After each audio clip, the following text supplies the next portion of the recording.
10 years ago, Gotham City witnessed the emergence of the mysterious vigilante known as the Batman. Fast forward 10 years later, he's gone and nowhere to be found. However, he left a powerful impact, having significantly reduced crime all across the city, and battled some of the most bizarre yet truly evil individuals out there. But yet, there remains an ambiguous and more mysterious side to the vigilante. Welcome to Gotham Sightings. I'm your host, Jack Ryder, and in this YouTube series, I will be sharing with you the many unique and shocking stories sent in by Gothamites of all backgrounds of the caped crime fighter and his exploits in the city. Sit back, relax, and enjoy.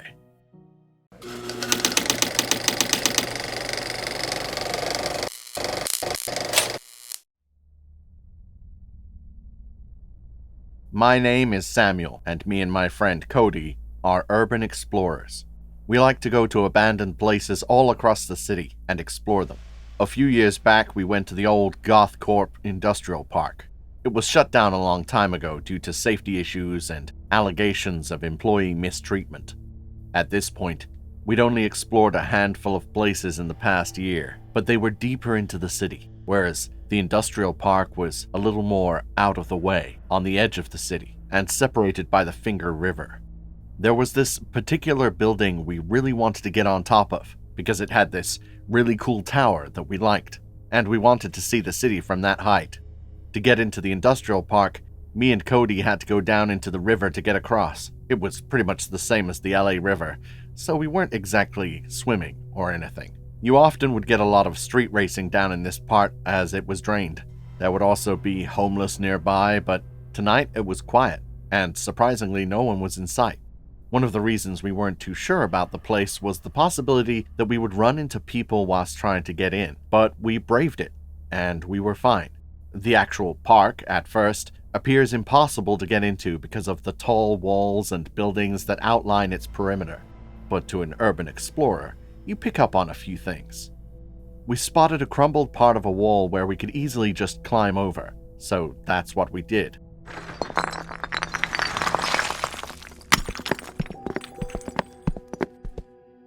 Once in, we had a little look around some of the buildings before making our way to the one with the cool tower.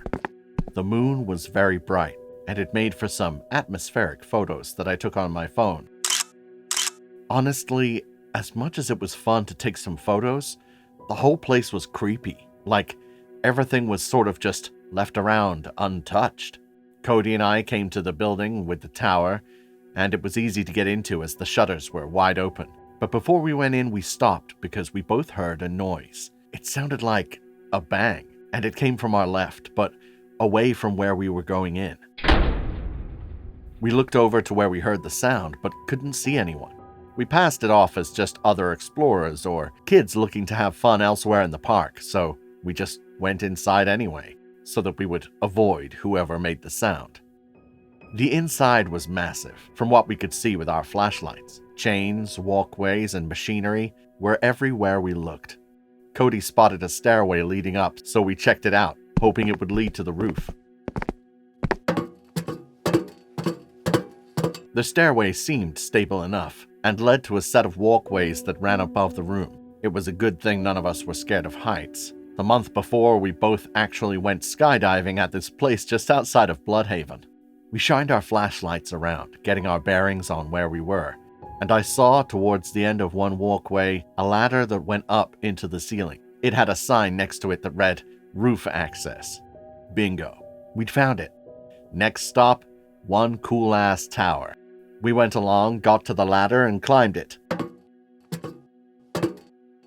We came up into this small room filled with cobwebs, not to mention spiderwebs. That was one thing we both didn't like.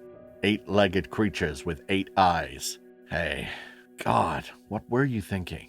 Fortunately for us, there was an open door that led onto the roof, so we just went straight out and didn't take any time at all to say hello to the spiders.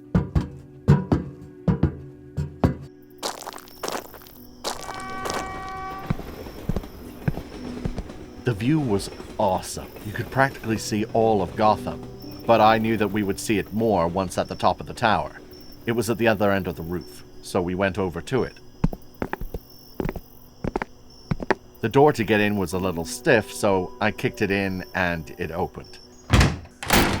Oh shit. More spiderwebs, but fuck it, I thought. We didn't come all this way for nothing. To get to the roof of the tower, there was a small stairwell we had to take. It went up and came to this small hatch, which was missing its door. We climbed through and we were on top. Cody couldn't believe how amazing the view was, and neither could I, really. Seeing Gotham from that far away really put into perspective just how big a city it is, even with the smog and rows of huge skyscrapers. We chilled on the roof for a small bit, just talking and taking photos, when he heard a bang from below. We looked down from the tower at the roof of another building. We couldn't quite see anything until a figure ran into a moonlit part of the roof. I took my phone out and zoomed in with the camera to get a better look. The man wore a yellow suit with a black turtleneck sweater, black gloves, and a yellow ski mask with goggles. I did take a picture, but I also got a new phone sometime after that night, and my SIM card was corrupted when I was transferring my stuff over, and I lost all my pictures. Anyway, the masked man seemed to look around in front of him like he was looking for something, but then, out of the shadows, a huge black beast pounced toward him. It was the Batman. Cody started to record on his phone. The masked man dodged the incoming attack and then went to kick at Batman, but he caught it and then struck him in the face before taking him to the ground. Batman pinned him down, ripped off his goggles, and landed more punches at him. But the masked man struck back and kicked Batman off of him. They fought some more, crossing into the more shadowed parts of the rooftop, and it was hard to make out what was going on, but it was intense. Suddenly we heard a scream, and then the masked man was thrown onto the ground, back into the moonlit part of the roof. Ah! He was clutching his leg. I think it was broken. Batman loomed over him, like an angel of death, but rather than kill him, he punched him in the face.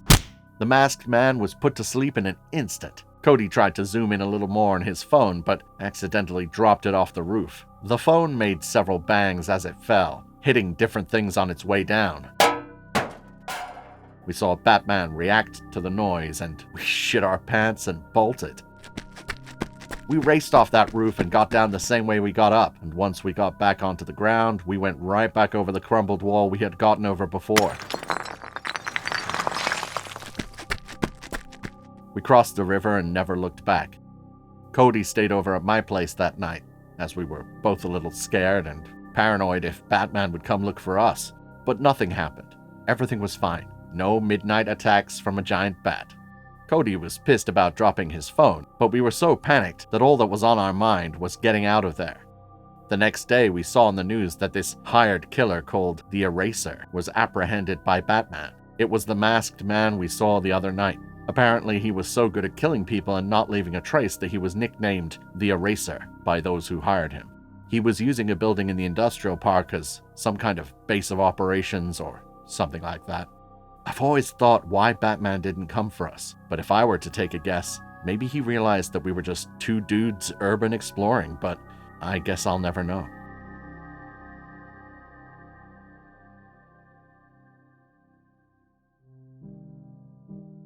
Imagine having front seats to witness the legendary Batman take down a notorious hitman. Wow, now that is something.